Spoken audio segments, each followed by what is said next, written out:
Hello friends, क्या हाल चाल है। और सब क्या जी, तुमको क्या दिक्कत हो रहा है। चलो बैठो। तो पढ़ कर आए हो घर से, पढ़ कर आए हो। कौन कौन आया है पढ़ कर, पढ़ा करो।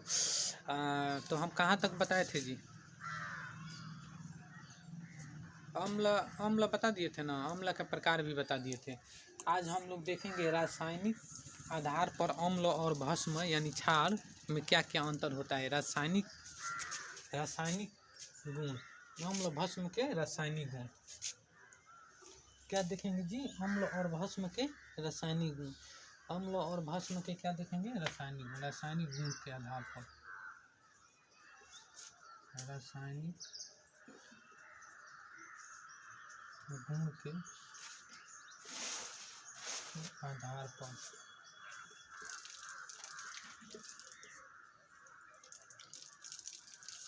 अम्ल और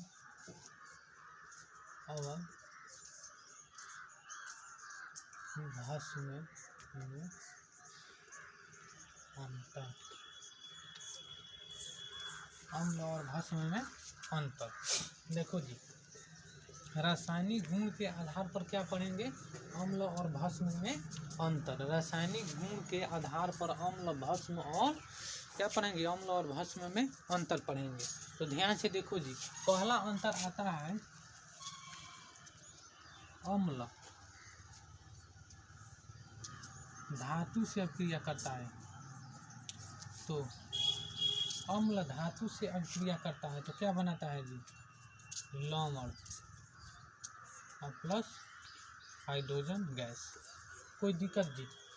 पहला का लिखवाए गुण, पहला गुण लिखवाए कि अम्ल धातु से अभिक्रिया करता है। क्या लिखवाए जी, अम्ल धातु से अभिक्रिया करता है तो लवण और हाइड्रोजन गैस बनाता है, हाइड्रोजन गैस बनाता है। इसको हम लोग समझते हैं एग्जाम्पल के, एग्जाम्पल से क्या करते हैं, समझते हैं जी। ध्यान से देखो जी, ध्यान से। अम्ल हम ले लेते हैं HCl, HCl अम्ल है कि नहीं जी। इसका अभिक्रिया कराए Zn से, Zn क्या है, धातु है कि नहीं। तो ZnCl2 plus H2, hydrogen gas हुआ कि नहीं जी, मुक्त हुआ कि नहीं, हाइड्रोजन गैस मुक्त हुआ कि नहीं। अगर संतुलित नहीं है तो इसको संतुलित कर दो इसको संतुलित नहीं है तो इसको संतुलित करो ना जी। देखो जी, यहाँ हाइड्रोजन कितना है, एगो है, यहाँ हाइड्रोजन 2 है तो यहाँ पर 2 लगा दो। क्लोरीन 2 है तो क्लोरीन 2 है, संतुलित हो गया। दूसरा एग्जाम्पल देखो जी, H2SO4 plus Zn, H2SO4 sulphuric अम्ल है कि नहीं। अम्ल से क्रिया धातु के साथ करा रहे हैं ना, तो लवण और हाइड्रोजन गैस बनता है। अब देखो जी, ZnSO4 प्लस H2, कोई दिक्कत जी। अगला H2SO4 प्लस Fe, लोहा से क्रिया करा देते हैं, लोहा भी एक धातु है कि नहीं। तो FeSO4 प्लस हाइड्रोजन गैस। तो हम लोग क्या देखें, यहाँ क्या देखें जी, ध्यान दो जी। हम ये लोग यहाँ क्या देखें कि अम्ल धातु से अभिक्रिया करता है तो लवण और हाइड्रोजन गैस बनाता है, लवण और हाइड्रोजन गैस बनाता है। जैसे हाइड्रोक्लोरिक अम्ल की अभिक्रिया, हम लोग हाइड्रोक्लोरिक अम्ल की अभिक्रिया करा दिए तो यहाँ क्या बना जी, जिंक से अभिक्रिया कराए। सर क्या कराए, जिंक से अभिक्रिया कराए तो क्या बना जी, जिंक क्लोराइड और हाइड्रोजन गैस बना कि नहीं। फिर से ध्यान दो जी, सर क्या बताए, सर ये बताए कि जब अम्ल की अभिक्रिया धातु से हम लोग करा देते हैं तो लवण और हाइड्रोजन गैस बनता है, लवण और हाइड्रोजन। तो सर ने क्या किए, हाइड्रोक्लोरिक अम्ल लिए, हाइड्रोक्लोरिक अम्ल लिए और जिंक से अभिक्रिया करा दिए तो यहाँ पर जिंक क्लोराइड और हाइड्रोजन गैस निकल गया। कोई दिक्कत जी, हाइड्रोजन गैस निकल गया और उसके बाद क्या, फिर सर लिए सल्फ्यूरिक अम्ल H2SO4 और जिंक से क्रिया करा दिए तो इसमें भी हाइड्रोजन गैस निकला कि नहीं जी। और फिर लोहा से क्रिया कराए तो इसमें भी हाइड्रोजन गैस। तो हम लोग देखें कि अम्ल जब धातु से क्रिया करता है, अम्ल धातु से क्रिया करता है, अम्ल धातु से क्रिया करता है तो लवण और हाइड्रोजन गैस बनाता है। कोई दिक्कत जी, पहला गुण में कोई दिक्कत, पहला गुण में कोई दिक्कत तो मिटा दे जी, लिख लो फटाफट लिख लो।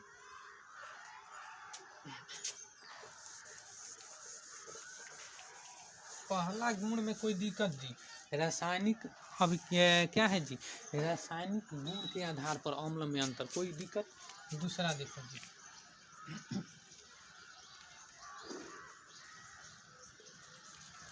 अम्ल अम्ल धातु के कार्बोनेट, अम्ल जब धातु के कार्बोनेट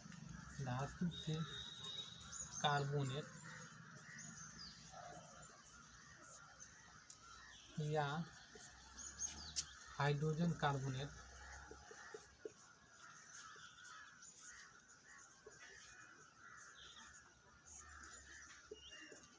जब अभिक्रिया करेगा तो इसमें क्या बनाएगा जी, लवण, जल और CO2। देखो जी, दूसरा गुण क्या है कि अम्ल धातु के कार्बोनेट से अभिक्रिया करेगा या हाइड्रोजन कार्बोनेट से अभिक्रिया करेगा तो क्या बनाएगा, लवण बनाएगा या जल बनाएगा और कार्बन डाइऑक्साइड बनाएगा, लवण बनाएगा, जल बनाएगा और कार्बन डाइऑक्साइड बनाएगा। फिर से देखो जी, अम्ल धातु के कार्बोनेट से अभिक्रिया करेगा या धातु का हाइड्रोजन कार्बोनेट से अभिक्रिया करेगा तो लवण, जल और कार्बन डाइऑक्साइड बनाएगा, कोई दिक्कत जी। अब देखते हैं एग्जाम्पल से, हम लोग समझते हैं इसको एग्जाम्पल से। अम्ल ले लेते हैं क्या जी, H2HCl ले लो, HCl, और इसका अभिक्रिया धातु के कार्बोनेट से कराते हैं, Na2CO3, यही ना है, धातु के कार्बोनेट अभिक्रिया कराए तो क्या बनाए जी, NaCl बनाया, NaCl प्लस H2O और प्लस CO2 बनाया कि नहीं जी। अब देखो HCl, यहाँ पर देखो जी, H2 है और Cl भी इसमें, तो H2 है तो 2 करो और Cl यहाँ पर 2 है तो इससे भी 2 करो, क्या जी संतुलित हुआ कि नहीं। हम लोग संतुलित कर दिए समीकरण, जब संतुलित नहीं था तो यहाँ पर हम लोग अम्ल के अभिक्रिया धातु के कार्बोनेट से कराए हैं, धातु के कार्बोनेट से कराए हैं तो देखो जी, लवण बन रहा है, जल बन रहा है, कार्बन डाइऑक्साइड बन रहा है, तो यहाँ फिर लवण बन रहा है, जल बन रहा है, कार्बन डाइऑक्साइड बन रहा है कि नहीं जी। एग्जाम्पल से हम लोग समझ लिए। दूसरा एग्जाम्पल लेते हैं, नहीं समझ में आया तो दूसरा एग्जाम्पल में समझ में आएगा। देखो H2SO4 प्लस NaHCO3।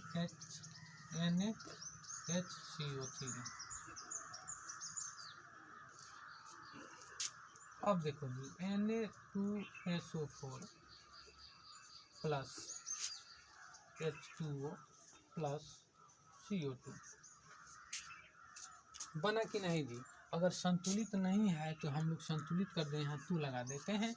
देखो जी, हम सल्फ्यूरिक अम्ल की अभिक्रिया sodium bicarbonate, sodium hydrogen carbonate से कराए तो भी क्या बनाया जी, लवण बनाया, जल बनाया, कार्बन डाइऑक्साइड बनाया, लवण बनाया, जल बनाया, कार्बन डाइऑक्साइड बनाया। तो वही लिखा है, दूसरा गुण कह रहा है कि अम्ल धातु के कार्बोनेट हाइड्रोजन कार्बोनेट से अभिक्रिया करेगा तो लवण और जल बनाएगा और कार्बन डाइऑक्साइड बनाएगा। तो अभिक्रिया कराकर हम देख लिए, कोई दिक्कत जी। दूसरा प्रॉपर्टी में कोई दिक्कत, दूसरा प्रॉपर्टी में कोई दिक्कत।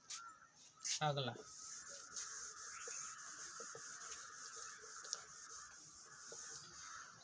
अगला अगला है धातु जब अभस्म से अभिक्रिया करेगा, नहीं अम्ल जब भस्म से अभिक्रिया करेगा, अम्ल भस्म से अभिक्रिया करेगा। तीसरा गुण, अम्ल क्या करेगा जी, क्षार से अभिक्रिया करेगा, क्षार से अभिक्रिया करेगा तो क्या बनाएगा, लवण और जल बनाएगा, लवण और जल बनाएगा। कोई दिक्कत जी। एग्जाम्पल से हम लोग समझते हैं, लिखवाए हैं अम्ल क्षार से अभिक्रिया करेगा तो लवण और जल बनाएगा। हम लोग एग्जाम्पल से इसको समझते हैं। अम्ल ले लेते हैं, क्या ले लेते हैं जी, HCl ले लेते हैं, तुम लोग को याद है, और प्लस NaOH ले लेते हैं, NaOH ले लेते हैं। क्षार NaOH है कि नहीं, तो अभिक्रिया करा दो, NaCl जो लवण बना और H2O क्या बना जी, जल बना कि नहीं, H2O जल बना कि नहीं, तो लवण बना और जल बना, लवण बना जल बना जी, बताओ। अगला एग्जाम्पल लेते हैं, H2SO4 अम्ल है ना, NaOH से अभिक्रिया करा देते हैं तो क्या बनता है जी, Na2SO4, ये भी लवण है कि नहीं जी, लवण है कि नहीं, बताओ जी, बताओ, सोडियम सल्फेट लवण है कि नहीं, और प्लस H2O गैस, क्या H2O पानी रिलीज किया, पानी निकला कि नहीं, लवण और पानी निकला कि नहीं। अगला एग्जाम्पल से देखते हैं जी, H2SO4 या HCl ले लेते हैं और इसको क्या कहते हैं कि KCl से क्रिया कराते हैं, KOH से क्रिया कराते हैं, क्षार है कि नहीं KOH, तो क्या हो जाएगा जी KCl प्लस H2O। यहाँ पे H2O निकाला कि नहीं, ये लवण हुआ कि नहीं जी, लवण हुआ कि नहीं बताओ। तो तीसरा प्रॉपर्टी क्या कहा है कि जब अम्ल और क्षार यानी अम्ल और भस्म आपस में क्रिया करते हैं तो लवण और जल बनाते हैं, लवण और जल बनाते हैं। तो लवण और जल हम लोग समझ लिए कैसे बनाते हैं। कोई दिक्कत तीसरा प्रॉपर्टी में, कोई दिक्कत जी।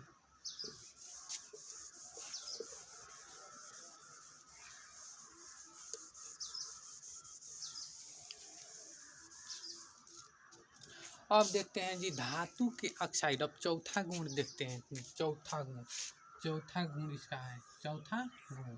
तीन गो गुण में तो कोई दिक्कत नहीं होगा, चौथा गुण क्या कह रहा है कि अम्ल धातु के ऑक्साइड से क्रिया, अम्ल जब धातु के ऑक्साइड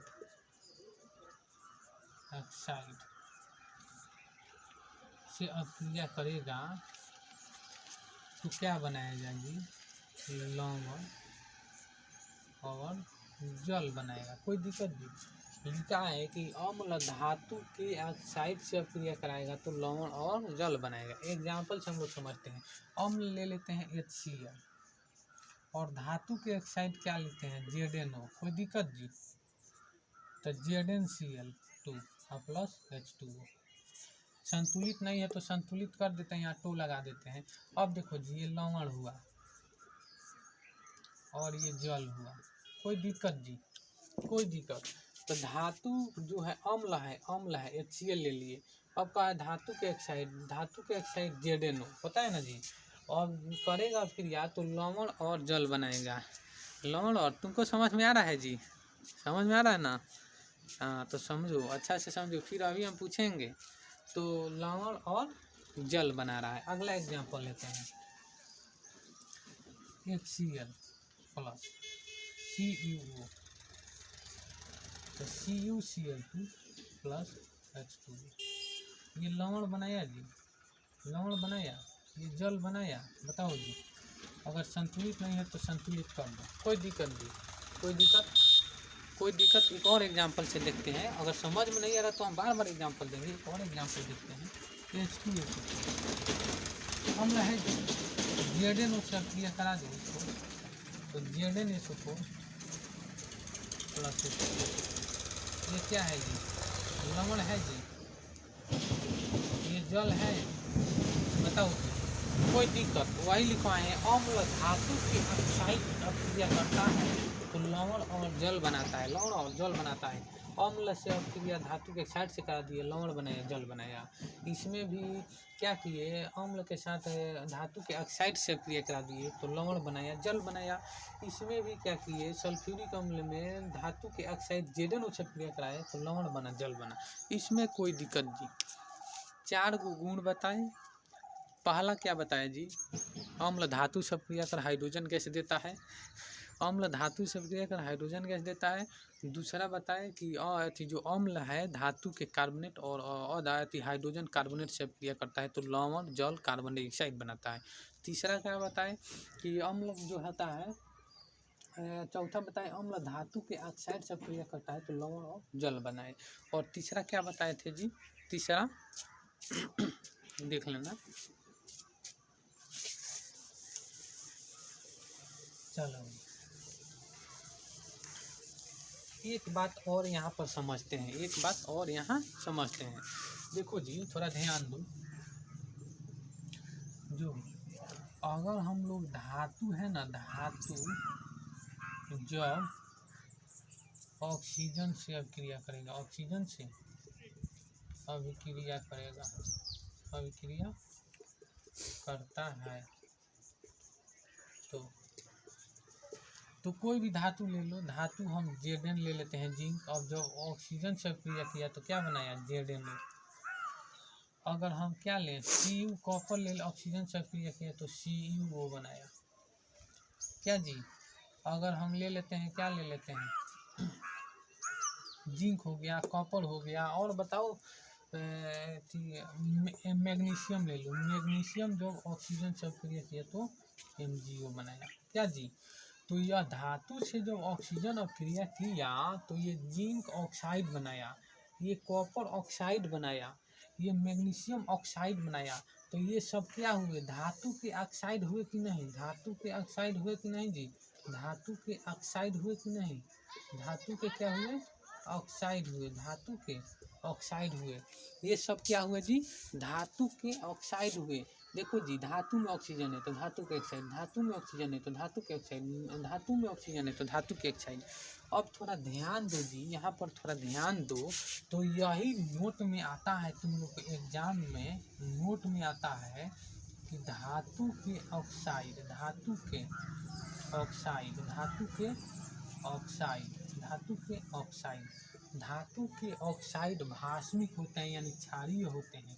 क्या होते हैं जी, क्षारीय होते हैं, क्षारीय होते हैं, क्षारीय होते हैं। तो एग्जाम्पल देख लेते हैं, ये ZnO, CuO, MgO, क्या जी, हुआ कि नहीं, हुआ कि नहीं, थोड़ा ध्यान दो जी।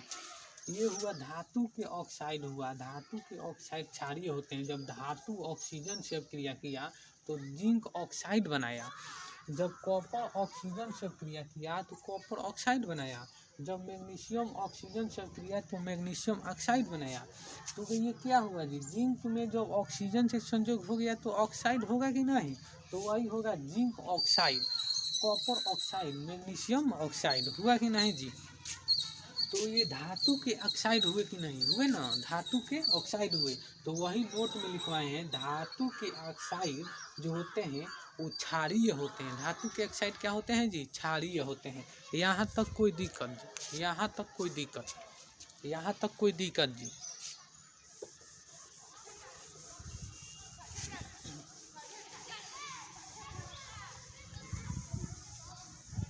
अब थोड़ा एक बात और समझते हैं जी, एक बात और समझते हैं।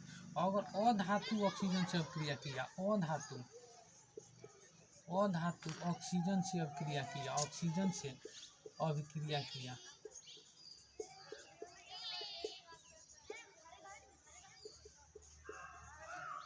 करता है तो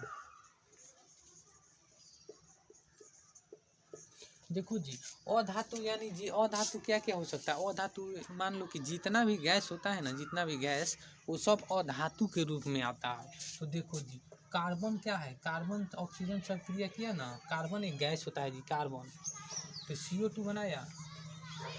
सल्फर, सल्फर ऑक्सीजन से क्रिया किया तो SO2 बनाया जी, बना रहा है कि नहीं। नाइट्रोजन अगर ऑक्सीजन से क्रिया किया तो क्या बनाया, N2O बनाया कि नहीं, बनाया जी,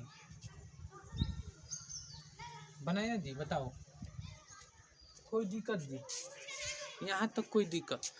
तो ये सब क्या हुए जी, अधातु के ऑक्साइड हुए कि नहीं। जब अधातु ऑक्सीजन से संयोग किया है तो ये अधातु के ऑक्साइड हुए, हुए कि नहीं। तो ये सब अधातु के ऑक्साइड हुए, अधातु के ऑक्साइड,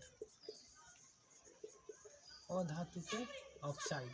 तो यहीं से एग्जाम में आता है तुम लोगों के, नोट में थोड़ा लिख लो, नोट में अधातु के ऑक्साइड, अधातु के ऑक्साइड, ऑक्साइड, अधातु के ऑक्साइड अम्लीय होता है, अम्लीय होता है, अम्लीय होता है, अम्लीय होता है, अम्लीय होता है। एग्जाम्पल के लिए CO2, SO2, N2O, क्या जी, अधातु के ऑक्साइड क्या होते हैं, अम्लीय होते हैं ना जी। अधातु के ऑक्साइड क्या होते हैं, अम्लीय होते हैं ना जी। बताओ, तुम ही सब बताओ, समझ में आ गया ना।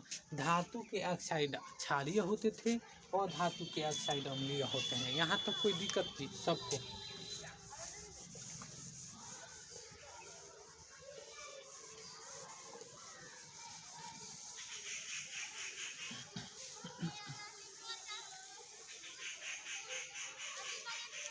यहाँ तक कोई दिक्कत जी, यहाँ तक किसी को दिक्कत, यहाँ से क्या कह रहा है जी तुम? चलो ठीक है, आज यहीं तक रहने देते हैं, फिर मिलेंगे नेक्स्ट वीडियो में। और ये मेरा चैनल है, इसको सब्सक्राइब भी किया करो जी, और अधिक से अधिक शेयर भी किया करो। तुम लोग के गांव में लड़का सब होगा ना, तो कहो जुड़ने के लिए, तब ना अच्छा अच्छा कंसेप्ट जानेगा। ठीक है जी, आज यहीं तक रहने देते हैं।